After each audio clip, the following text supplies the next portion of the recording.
ወደዳችሁም ጠላችሁም የውሸት መጨረሻው እፍረት ነው። ማፈር ማለት ነው። ማፈር እፍረት። ሰላም ቤተሰብ እንዴት ናችሁ? ደህና ናችሁ? ተመልሼ መጥቻለሁኝ ማለት ነው።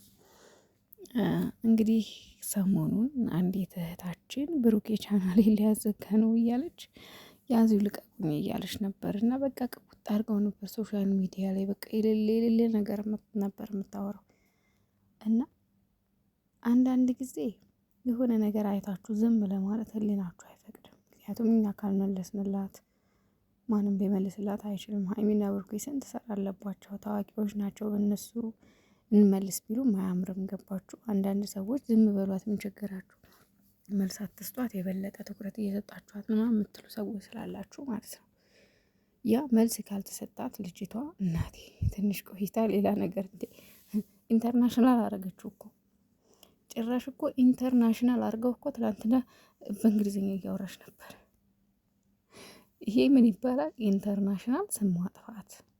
የሀገር ውስጥ ብቻ ሳይሆን ኢንተርናሽናል ስም ማጥፋት አድርገዋለች ልጅቷ። ገባችሁ?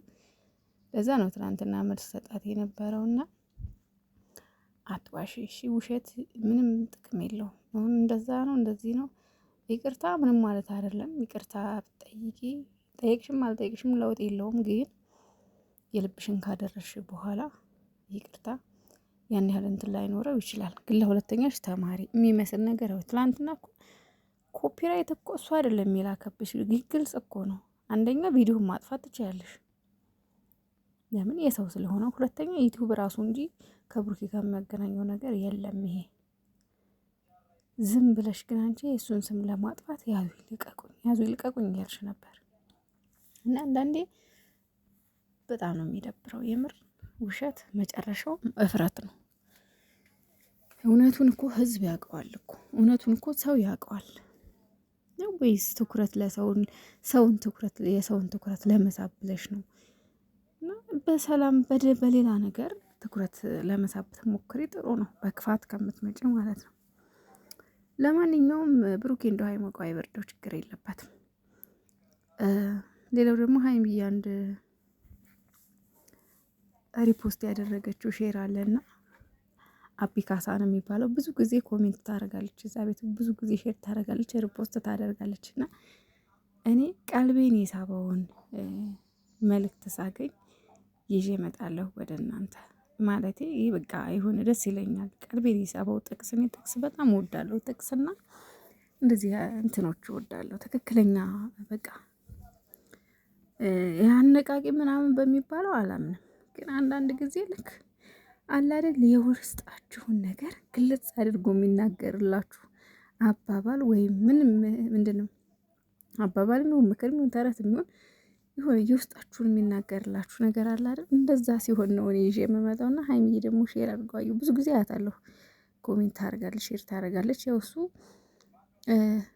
ለልጁ ይጠቅመዋል ብላ ያሰበችውን ነገር ነው ሼር ሪፖስት የምታደርገው ወይም ደግሞ እንዲሁም እሷ ልክ እንደ እኔ ቀልቧን የሳባትን ነገር ለተመልካቼ ለቤተሰቦቼ ይጠቅማቸዋል ብላ ነው ሼር የምታደርገው እና ያንን ነገር ሼር አድርጋ አይቻታለሁ። ሀይሚዬ ደስ የሚል ጥቅስና ደስ የሚል አባባል ነው። በነገራችን ላይ አቤካሳ ይባላል። ብትገቡ ታገኙታላችሁ። ሀይሚ ሼር ላይ ቲክቶክ ላይ ማለት ነው።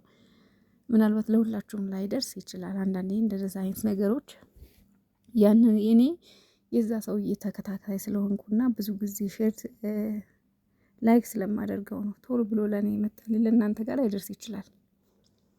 እና ልጁ በጣም ጎበዝ ልጅ ነው። የሚለቃቸው ፖስቶች፣ ሼር የሚያደርጋቸው ነገሮች፣ የሚነገራቸው ንግግሮች ነው ደስ የሚሉ ናቸው። እና ሀይሚዬ ደግሞ እንደዛ አይነት ለሰው ጥሩ ትምህርት ይሰጣል፣ ሰውን ያነቃቃልኛል፣ ተመልካቾች የሚለውን ነገር ነው ሼር የምታደርገው እንጂ ዝም ብላ አይደለም። እና ምንድነው መልእክቱ? አንዳንድ ሰዎች ዋሽታችሁ እኛ እንድንጠላ ታደርጋላችሁ፣ እኛ ደግሞ ዋሽተን እናንተ እንድትወደዱ ታደርጋላችሁ ነው የሚለውና ልዩነቱ ይሄ ነው። በነገራችን ላይ ሰፊ ልዩነት ነው። ሲጀመር ሰውኛ የሚባለው ነገር እዚህ ላይ ነው። ሰውኛ የሚባል ነገር አለ። እንደ አውሬ እንደ እንስሳ ከምናስብ እንደ ሰውኛ እናስብ። በውሸት እኔ ማለት ከዚች ልጅ ጋር ራሱ ይገናኝብኛል ማለቴ። በነገራችሁ ላይ ሀይሚዬ የሆነ ለሷ ቦታ ሰጣት ወይም ደግሞ ለሷ መልስ ነው ምናምን እያልኩ አይደለም፣ ግን እኔ በራሴ ነው ያገናኘሁት። እና ማለት ዋሽታችሁ ሰው እንዲጠላ አታድርጉ። ትናንትና ቡቡዬ ላይ ሰሞኑን ስታደርግ የነበርሽዋ ልጅ በጣም ትልቅ ስህተት ነው የሰራሽው። እግዚአብሔርን ናቲያ ናቲ ማለት ናቲ የሚባለች ድንጋይ ተሸክሞ ቃልዬን ይቅርታ ሲጠይቅ ነበርና ልክ እንደሱ ቡቡዬን ይቅርታ መጠየቅ አለብሽ። የምር በጣም ይደብራል፣ ደስ አይልም። የሰው ልጅ ዋሽቶ ሰውኛ ልዩነቱ ይሄ ነው ብላለች ሰው። ልዩነቱ ይሄ ነው። ዋሽቶ ሰው እንዲታረቅና ሰው እንዲወደድ የሚያደርግ ሰው ሰውኛ ነው።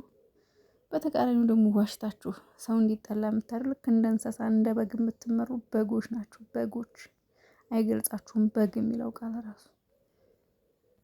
ምክንያቱም ለራሳችሁ ጥቅም ስትሉ የሰውን ቴንሽን ለመሳብ ስትሉ ሰብስክራይብ ወይም ደግሞ ፎሎ ለማግኘት ስትሉ ግዴታ የሃይሚን የብሩኬን ስም በክፋት ማንሳት ይሄ በእውነት ሰውኛ አይደለም።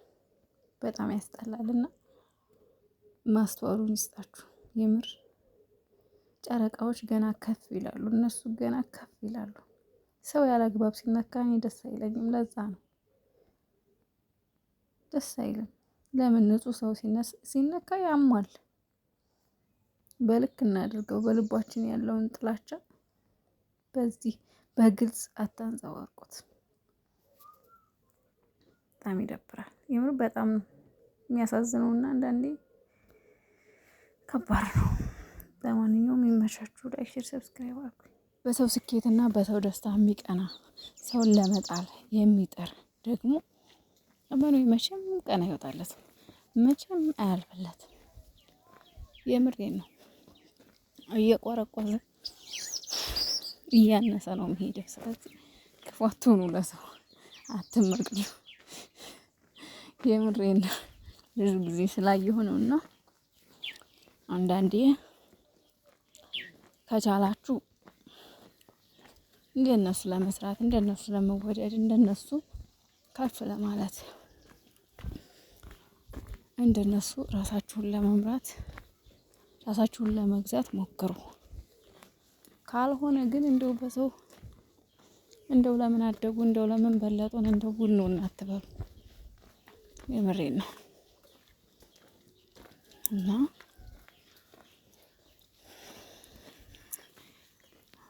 ጽድቅና ኩነኔ ቢኖርም ባይኖርም ከክፋት ደግነት ሳይሻል አይቀርም ነውና ታው